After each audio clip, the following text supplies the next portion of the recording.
salam sejahtera. Saya Andri Syirah. Dan saya Nazla Husna. Hari ini kami berada di Dewan Sepadu untuk memeriahkan lagi Mesyuarat Agong tahun ini.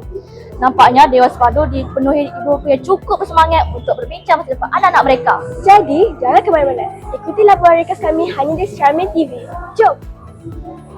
Jadikan sekolah ini sekolah yang cemerlang, gemilang dan terbilang, disegani dan dihormati, yang melahirkan murid-murid yang berjaya di dunia maupun di akhirat. Ya Allah, Ya Rahim, Ya Rabbal Alamin, perbaikilah segala kesilapan dan kelemahan serta tunjukkan Tuan Putih Menteri Kementerian Menteri Pendidikan Tinggi yang berusaha Siti Tahmid bin Mansur Ketua Sekolah Menengah dan Undang-Undang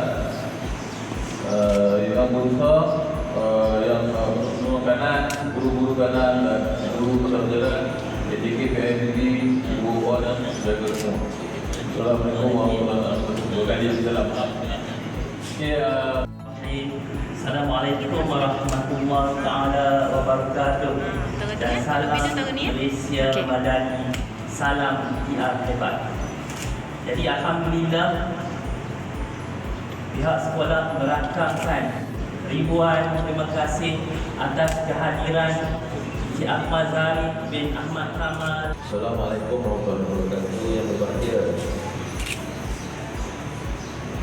Encik Zabri bin Mat Basir, Ketua SNK Tanjung Rambutan.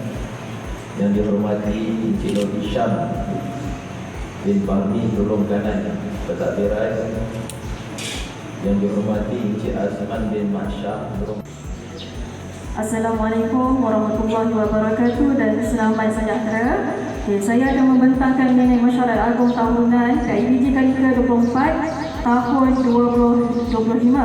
1.1 adalah ucapan yang diperkuat. Baki untuk akaun hidup kita RM4,938.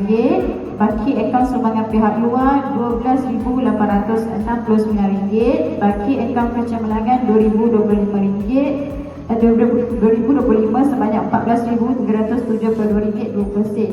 Jadi nasihatkanlah anak-anak kita menggunakan prasarana di sekolah ni dengan baik, kerana kita juga yang mendapat untung. Juga berkenaan dengan tandas, tandas perempuan dan tandas lelaki, kita pun telah pun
Jumpa lagi di episode akan datang. Jangan lupa like dan subscribe channel kami. Bye.